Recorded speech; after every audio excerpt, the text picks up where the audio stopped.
नमस्कार, मैं हूं दिव्या अग्रवाल। आप देख रहे हैं संजीवनी, एक ऐसा शो जहां हर रोज होती है आपकी सेहत की बात डॉक्टर प्रताप चौहान के साथ। आज के शो में आपकी सेहत की कौन सी जरूरी बात है, आइए देखते हैं। हाइपोथायराइडिज्म है तो केवल बाल ही नहीं, आपकी स्किन भी हो सकती है खराब। हाइपोथायराइडिज्म में कैसे रखें आपकी स्किन का ख्याल, जानने के लिए सेहत के नंबर 8860104040 पर कॉल करें और मेरे साथ संजीवनी देखना ना भूलें। संजीवनी के सभी दर्शक सेहत का नंबर नोट कर लें, जो है 8860104040। डॉक्टर चौहान, आपका बहुत बहुत स्वागत है इस खास कार्यक्रम संजीवनी में। हाइपोथायराइड, इसका स्किन पर क्या कुछ असर पड़ता है? जी देखिए, बहुत अच्छा आपने विषय लिया है। आमतौर पर थायराइड या हाइपोथायराइडिज्म जिसको हम कहते हैं, ये बहुत कॉमन प्रॉब्लम है और इसका प्रभाव केवल हमारे मेटाबॉलिज्म पर ही नहीं पड़ता है। आमतौर पर हम कहते हैं ना कि भाई हाइपोथायराइडिज्म में हमारा मेटाबॉलिज्म वो स्लो हो जाता है, बल्कि त्वचा पर इसका स्पष्ट रूप से जो है एक दिखाई देने लगता है लॉन्ग टर्म में। क्योंकि जब थायराइड हमारा अगर स्वस्थ नहीं है, थायराइड हार्मोन जो कि हमारा ठीक से नहीं बन रहा है, विशेष तौर पर उसमें जो T3 या T4 जो उनकी मात्रा यदि कम हो जाती है तो क्या होगा उससे कि हमारी जो सेलुलर एक्टिविटी है वो धीमी पड़ जाती है। और विशेष तौर पर जो त्वचा की सेल्स हैं उनमें जो एक रीजनरेशन होना चाहिए या उनके अंदर एक जो है मॉइस्चराइजेशन, एक लुब्रिकेशन, वो प्रभावित इससे होता है थायराइड से। तो हाइपोथायराइडिज्म के कारण त्वचा पर जो होने वाले मुख्य हम कहें जो लक्षण, जो आपने पूछे कि क्या क्या लक्षण उसमें होते हैं, तो उसमें क्या लक्षण मिलेंगे। सबसे पहले आपको देखेंगे, अगर त्वचा के ऊपर जो है रूखापन होगा, ड्राइनेस मिलेगा आपको, तो ये सबसे पहली चीज़ मिलेगी। सबसे आम लक्षण तो यही होता है कि उसका मॉइस्चर जो अंदर बनना चाहिए वो नहीं बनता है।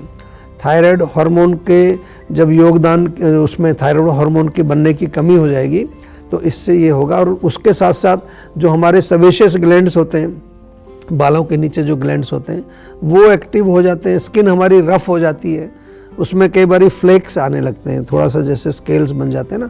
तो त्वचा पर रूखापन होकर के स्केली त्वचा, एक तो होगी ड्राई स्किन, उसमें मॉइस्चराइजेशन की कमी होगी, दूसरा उसमें स्केल्स बनने शुरू हो जाते हैं।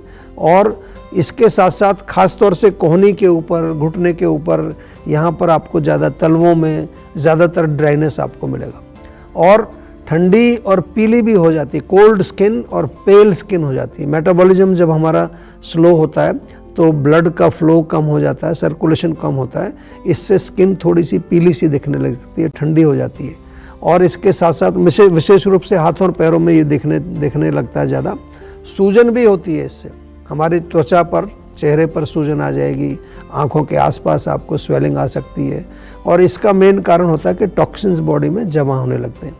त्वचा का थोड़ा रफ होना, मोटा होना, थिक स्किन बोलते हैं ना जिसको, लॉन्ग टर्म जब आपका पुराना थायराइड का प्रॉब्लम हो गया है तो उसमें त्वचा और बहुत मोटी हो जाती है, हार्ड हो जाती है, आपको महसूस होती है। और इसके अलावा जो वूंड हीलिंग, यानी कि जख्म कोई हो जाए उसका घाव का भरने का जो समय वो भी थोड़ा लंबा होता है, क्योंकि स्किन हमारी रीजनरेट नहीं होती है। तो ये सारे कॉम्प्लिकेशंस थायराइड के कारण हमें स्किन में देखने को मिलते हैं। यदि आपको भी थायराइड है तो आप थोड़ा सा अपनी त्वचा की देखभाल करें, घबराना नहीं है। हम जो ये आपको जानकारी देते हैं, इतनी सारे लक्षण बताते हैं, ये केवल आपको जागरूक करने के लिए, आपको डराने का काम हम नहीं करते, जागरूक करते हैं ताकि समय रहते आप समझ जाएं, संभल जाएं और जीवा से जुड़ जाएं, आयुर्वेद से जुड़ जाएं। तो फिर आपका जो है देखिए त्वचा भी सुंदर रहेगी, रोग को भी हम जो जड़ है उसको भी ठीक करते हैं। थायराइड के बहुत सारे पेशेंट दुनिया भर से हमारे पास आते हैं, उनका उपचार भी हम करते हैं आयुर्वेदिक तरीके से। तो अब देर ना करें और सेहत के नंबर पर फौरन कॉल करें। हमारा सेहत का नंबर है 8860104040।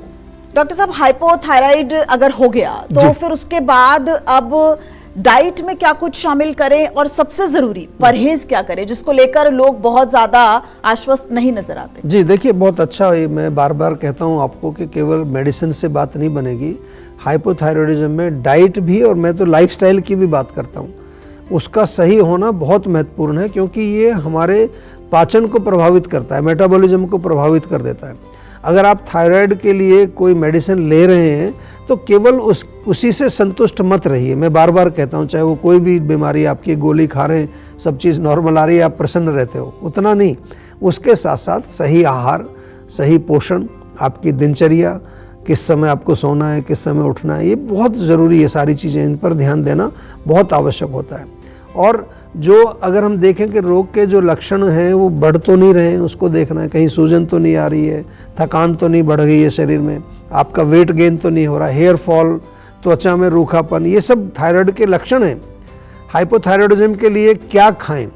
सिंपल चीज़ है। सबसे पहले आयोडीन का नाम आपने सुना होगा। आयोडीन रिच फूड्स आपको खाने, कम मात्रा में खाइए, लेकिन आवश्यक अपनी जितनी क्वांटिटी है वो होना चाहिए उसमें विशेष तौर पर तो एक आयोडाइज्ड नमक मिलता है, वो आप सेवन कर सकते हैं।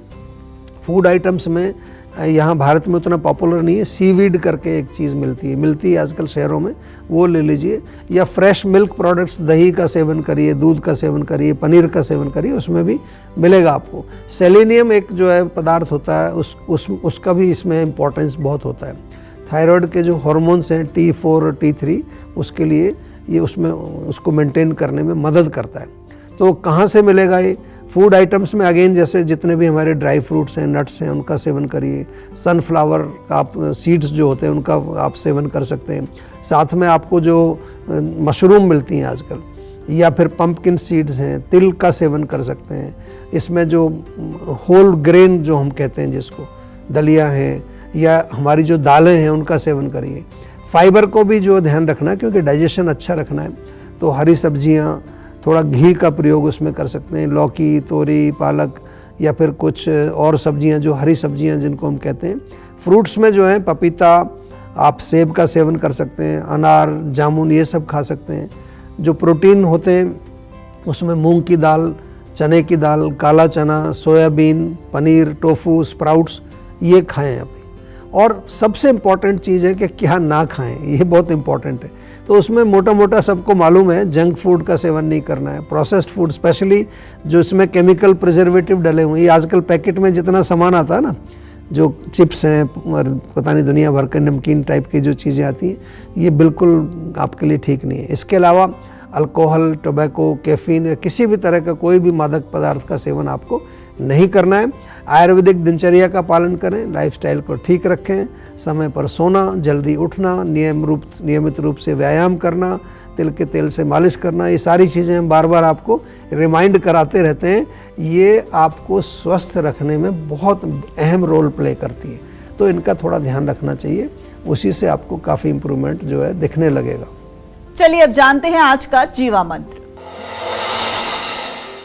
डॉक्टर चौहान, आयुर्वेद के अनुसार हाइपोथायराइड होने के क्या कुछ कारण हैं, स्किन पर इसका क्या कुछ असर पड़ता है, और आयुर्वेद में इसको लेकर कैसे आयुर्वेद में इससे निपटा जाए, और सबसे इम्पोर्टेंट, जीवा आयुर्वेद ही सबसे सटीक है, ऐसा क्यों? देखिए, बहुत सारे प्रश्न आपने किए हैं, मैं थोड़ा थोड़ा समझाता हूँ आपको। सबसे पहले तो आयुर्वेद में रोगों के कारण को समझने के लिए सबसे पहले ये पता लगाया जाता है कि किस दोष का प्रकोप है। ये बड़ा ध्यान से आप सब लोग लिख लीजिए, अपने अंदर इसको बिल्कुल फिट कर लीजिए। ऐसा नहीं कि कुछ भी आप जो है कारण बताना शुरू कर दें, आजकल बहुत कुछ सोशल मीडिया पर चल रहा है। थायराइड ग्लैंड जो है वो मेटाबॉलिज्म के साथ संबंध रखता है। ये तो आपको मैं बार बार बता रहा हूँ, इस शो में भी मैंने आपको जिक्र किया कि हमारा जो पाचन संस्थान है उससे इसका कनेक्शन है। तो मेटाबॉलिज्म किससे चलता है, हमारा पाचन संस्थान किससे चलता है आयुर्वेद में? पित्त से चलता है। तो क्योंकि यहाँ पर थायराइड ग्लैंड हमारा अंडर एक्टिव हो गया है, हाइपोथायराइडिज्म की बात कर रहे हैं, तो इसमें कफ की विकृति ज़्यादा मिलती है। उसके कारण अग्नि और पाचन डिस्टर्ब होता है। यानी अधिक मात्रा में अगर आप कफवर्धक भोजन सेवन करते हैं, जैसे मिठाई खाते हैं, गरिष्ठ भोजन खाते हैं, दूध की बनी चीज़ें खाते हैं, फ्राइड चीज़ें खाते हैं, इनका सेवन करेंगे, या कफवर्धक लाइफस्टाइल है आपका, एक्सरसाइज नहीं करते हैं, दिन भर सोना जो है आपको अच्छा लगता है, सेडेंट्री लाइफस्टाइल है। इसके अलावा अगर आप जो है बहुत ज़्यादा ऐसी चीज़ों में इन्वॉल्व हैं जिसमें सेडेंट्री, घूमना फिरना नहीं है, हार्मोनल इम्बैलेंस है, ये बहुत इंपॉर्टेंट है, ध्यान से सुनिए इसको। हार्मोन का एक रोग है, तो डेफिनेटली जो है बहुत सारे पेशेंट मैंने देखे हैं, स्पेशली महिलाएं, जिनका माइंड और इमोशनल लेवल पर कुछ ना कुछ चल रहा है, वहाँ से हार्मोन में डिस्टर्बेंस आती है। तो वो भी हमें देखना पड़ता है। इसके अलावा अगर हमें स्वस्थ रखना है, अपने आप को, इस सिस्टम को स्वस्थ रखना है, तो हमें माइंड को भी नरिश करना है। मेद्य रसायन हम देते हैं इसमें, काफ़ी सारे ऐसे ब्रेन नरिशिंग काउंसलिंग करते हैं इस पेशेंट्स को, बहुत बहुत अच्छे रिजल्ट मिलते हैं। और इसके तीसरी चीज़ देखें तो ये एक ग्रंथि है, ग्लैंड है, गांठ है।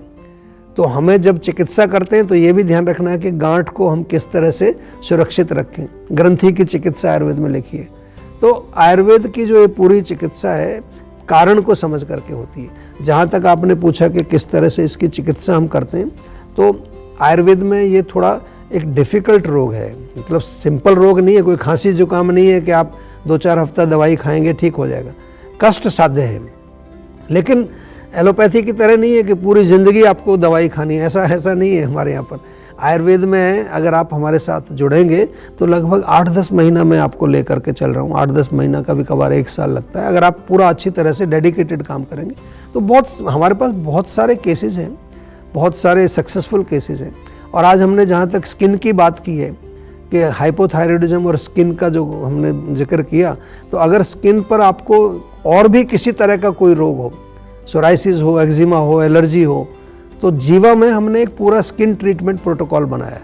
उसमें क्या है, हमारे स्किन स्पेशलिस्ट होते हैं, माइंड वेलबींग कोचेस, न्यूट्रिशनिस्ट और योगाचार्य, बहुत टीम अच्छी बनी हुई है। और भारत में नहीं, अब तो पूरे विदेशों में भी हमने प्रोटोकॉल लॉन्च कर दिए हैं और बड़े अच्छे रिजल्ट आ रहे हैं। तो आप तो भारत में हैं, जुड़े हुए हैं हमारे साथ, तो कोई भी समस्या हो एक बार जीवा में अवश्य संपर्क कर लीजिए। संजीवनी दर्शक इस बीच हमारे साथ जुड़ गए हैं, चंचल जुड़ गई हैं हमारे साथ पंजाब से। चंचल, अपना सवाल कीजिए। हेलो जी नमस्कार। नमस्कार सर, एक्चुअली मेरा कंसर्न ये था कि मुझे प्रेगनेंसी के दौरान थायराइड की बहुत प्रॉब्लम होने लग गई है, जिस वजह से मेरा जो वेट है बेबी का वो भी पुट ऑन नहीं हो पा रहा है। जी देखिए, अगर प्रेगनेंसी के दौरान ये समस्या चल रही है आपकी, तो सबसे पहले तो हार्मोन्स को बैलेंस करने के लिए अवश्य आपको कोई ना कोई ट्रीटमेंट आपके गायनेकोलॉजिस्ट ने दिया होगा, लेकिन उससे बात नहीं बनती है। आपने सही फरमाया ये कि भाई वो बेबी के ऊपर भी असर पड़ रहा है उसका, तो इसलिए नेचुरल आयुर्वेदिक दवाइयाँ साथ में लेना बहुत ज़रूरी है। क्योंकि प्रेगनेंसी का मामला है तो मैं आपको यहाँ कुछ दवाई, मैं तो वैसे भी दवाइयाँ नहीं बताता हूँ, मैं तो कहता हूँ कि डॉक्टर से कंसल्ट करिए। और चंडीगढ़ में आप रहते हैं, हमारी क्लिनिक है वहाँ पर, एक बार जाइए, डॉक्टर से अच्छी तरह से डिटेल में बातचीत करिए।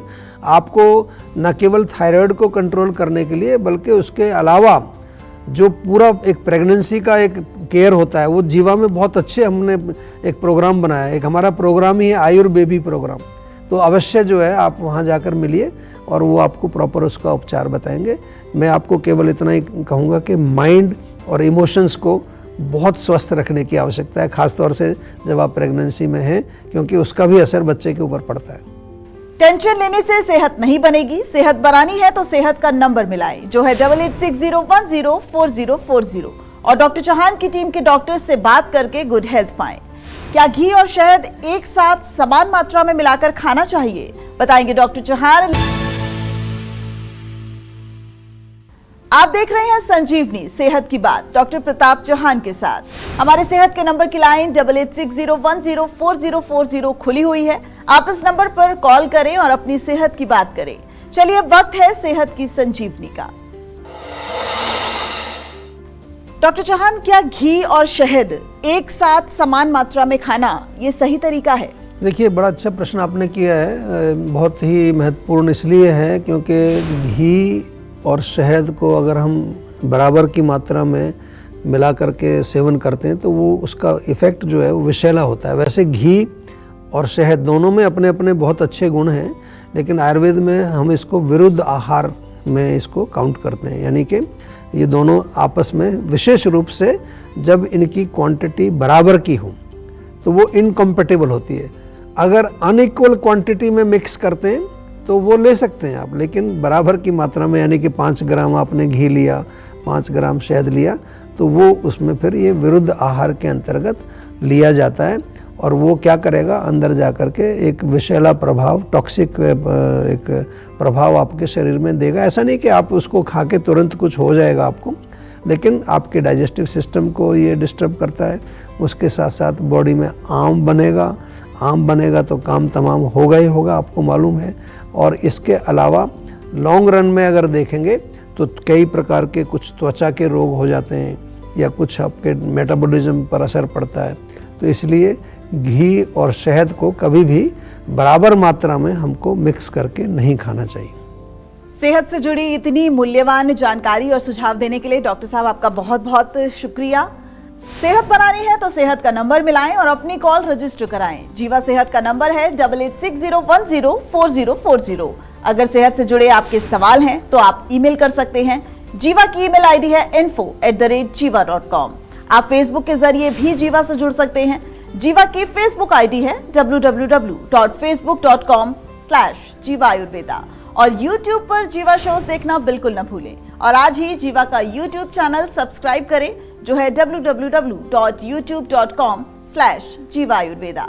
सेहतमंद रहने के लिए आयुर्वेद से जुड़ना, अच्छा खाना, अच्छा सोचना और हर रोज संजीवनी देखना बहुत जरूरी है। कल फिर होगी सेहत की बात डॉक्टर चौहान के साथ। नमस्कार।